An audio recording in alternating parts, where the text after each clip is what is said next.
Hey everybody, hello Monday. How are you? I hope you're doing well. I'm a minute late. Oh my goodness. Um, I've been editing a new video, and I just get all caught up in it. I was right in the middle of captioning it. I have about 2 minutes left, so that will be coming live on my channel tomorrow. It's a in the kitchen video making gluten-free banana bread. So I'm excited about that. Um, I didn't have a chance yet today to look at comments, so I apologize if you've left a question. I will catch it on the next one. Please go ahead and keep leaving them. I do, get to all of them. It's just this weekend was very busy. On Saturday, Drew and I had on loan from his brother a power washer, and we needed to return it on Sunday. So on Saturday, we power washed our cars and discovered that it's just easier to take it to a car wash, quite frankly. But, we had it, and we did use the power washer for some other projects around the house. So I think we may end up getting one at some point. But, yeah, the whole car wash thing, it's a good thing to say we tried, but can get actually a better job done just at the car wash. And then yesterday was super fun. We went to a baseball game. Haven't been to a baseball game in, well, since before the pandemic. And yeah, it was super fun. We're huge Giants fans, and we love, sometimes I still call it AT&T Park. It's now Oracle Park. And one of the reasons was because last week was Drew's birthday. So it was a kind of a belated birthday celebration for that. And it was Elmo Bobblehead Day. So I love a good bobblehead. And this was Sesame Street Day at the park. This little Elmo bobblehead will match with my, where is it? My Woodstock bobblehead. So, yeah, that was, hey, Jack or Donna. I think it's Jack because I think Donna's at work. Good to see you here. I did get your email, and I will write you back still. I'm just, as I'm explaining a little bit, the weekend got away from us. The Giants did win, by the way. Yay! Extra innings. So they were playing the Boston Red Sox. So we definitely got our money's worth. And so, yeah, now that means this week, back to the grind, checking emails, editing videos, and all the things. And so I'll catch up on comments and do all that here in the next day or so. Whew. So, yeah, it's been a whirlwind. And I can't even believe it's already 4 o'clock, but I love this time of day, this time of week, doing these lives. It's just a lot of fun. So, with that, I'm going to go ahead and choose today's question. This card, in case you're wondering, not that you are necessarily wondering, but I have this, I don't know, it's like a card game of different kind of social questions. It's called Loaded Questions. And I figure once I run out of these, I'll probably pull some questions from this because we're not really using them for anything else. And so I'm just putting this in here to remind myself that when I run out of the questions I have set, to look through these. So let's see here. And obviously, if you have any questions here in the comments while we're here together, feel free to ask. Oh my goodness. Just all over the place today. Got a yellow one. Let's see what it says. Or asks, I should say. What is the worst thing you did as a child, and what was your punishment? What did I get up to when I was a kid? Well, truth be told, and I'm not, bragging here, because I definitely did have my moments. Oh, hey, Donna. Good to see you. Thank you. I hope you're having a good day. Good Monday. Yeah, what's the worst thing I did as a kid? Well, let me kind of just back up to say I was a pretty good kid, mostly because my dad was a strict disciplinarian. I was kind of scared of him, to be honest. And so I didn't really want to get in trouble. And my mom was classic, good cop, bad cop. My dad was the disciplinarian. My mom, she could be stern, but I was never really scared of her in the same way that I was scared of my dad. And he believed in spanking and, that kind of physical punishment at times. And I only got spanked once that I remember. And one time it was either he would either use his hand or a brush, back of a brush. And I remember twice, each way. And I think the first time, both were when I was pretty young. He stopped hitting, and I use the word hitting because that's what I think it was. Stopped hitting us when I have an older sister, who she also got punished sometimes. I think he stopped when we were 6 or 7 years old.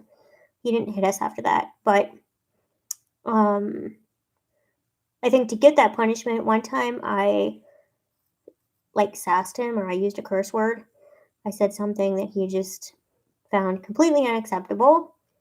And then the other time was we had a vinyl. Pretty sure it was vinyl. I don't think it was leather. It's either that I poked a hole in a piece of furniture with a pencil, or I messed with his stereo, something like that. Sorry, there's a bug in the room.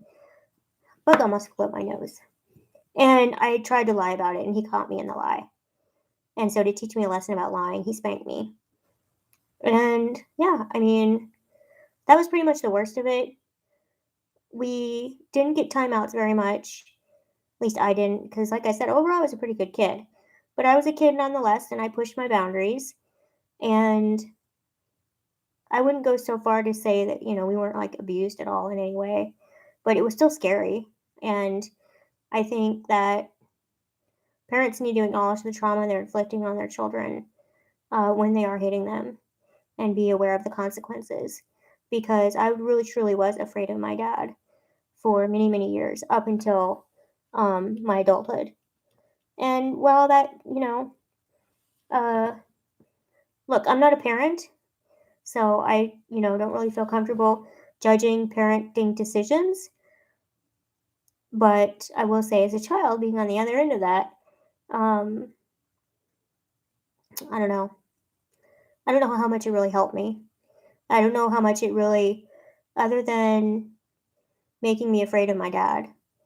I think I would have learned the lessons of lying or not lying, and, testing those boundaries in other ways. So, yeah, that's kind of the worst I did. I did really well in school. I earned good grades. That was more because I wanted to. Obviously, when I was, did things well and I got positive validation and approval from my dad or my mom or any adult, really, I liked it. But I did it because I wanted to intrinsically. I didn't really have a rebellious or a precocious or a, I don't know, naughty, is that the word? Frame of reference to come from. So, yeah, I would say trying to lie and getting away with it, and then, sassing back is probably the worst that I did as a kid. Yeah, so kudos to all the parents out there, too. I know it's hard. I know raising a kid is hard. I used to babysit for my sister, my niece when she was little, and that's part of why I don't want to be I don't want to be a parent. I don't want kids. I don't really like kids. If I'm being completely honest. I don't have the patience for it. And I'm perfectly happy just raising a dog, and sometimes even raising, Alton now, and I've had previous dogs. That's about, I mean, they can even push me to levels of impatience and exasperation. But, you just take a time out, and it's easy to put a dog in timeout. It's a lot harder with a kid. So I just know that about myself. I'm feeling chatty today, so I think I'm going to answer another question. Why not, right? I make the rules around here. Let's see. I'll go for a blue one this time. What advice do you have for new content creators? Oh, this is a good one, because I think about this a lot, being a content creator. And I would say the number one piece of advice that I have for new content creators. Certainly one that I've been on the other end of is be yourself. Just be yourself. That's it. There is far too much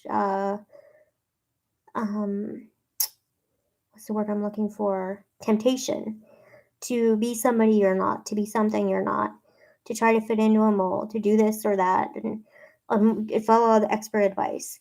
And what I claim is not only is that disingenuous and inauthentic, you can't maintain it. If you're trying to be someone else, and I've seen this with a lot of creators, they find traction with a certain topic or a certain lifestyle thing or playing a certain role, and then they feel like they need to keep feeding that narrative, and it leads to burnout because one day they wake up and they realize they're making content for something or someone that they are not, and that really makes me sad. So I would rather be 100% myself, and even if that means growing slower and having smaller community or whatever that means, then trying to check all the boxes that influencers are supposed to do to have a wider audience and then hate what I'm doing or hate who I'm becoming. So, yeah, that's my number one piece of advice. Um, there's, of course, other advice, um, things to say too, like, you know, you need to be disciplined, work hard, you need to figure out where it fits in your schedule. There's certain best practices to creating content that you should learn. But I think overall and above, first thing is be yourself, and then you'll be okay. So, at any rate, wow, seems like time flies. I can't believe it's already the end of July, July 31st, and now I can't believe we've been on here for a little over 10 minutes. So, but I'm very, I appreciate your time and I don't want to take any more of it. So, if there's not any other questions or anything you want to share or anything you ask of me, I think I'm going to go ahead and wrap this up for today. We are finally getting it cooled off here in the Bay Area, which I very much appreciate because that means now that I'm able to take Alton more consistently on his afternoon walks, and he certainly enjoys that. So, yeah, I think that's what I'm going to go do. So then I can get back in the office and finish editing and captioning my video for tomorrow that'll go up, which is going to be a cooking video making some gluten-free, super moist banana bread. So I hope you'll check that out tomorrow. I also want to try to get some more shorts done. And yeah, just keep tackling the list for the week. So share in the comments what you're up to, how you're doing, how was your weekend, are you a baseball fan at all, and if you are, what team? And yeah, I will see you next Monday, if not before that, through comments and the other videos I get up this week. So thank you so much for coming. Thank you for watching, even if you're watching this on the replay. I really appreciate it. And I will see you next week. Thanks, guys. Bye, Jack. Bye, Donna. Thank you for tuning in today. I really appreciate it. Bye for now.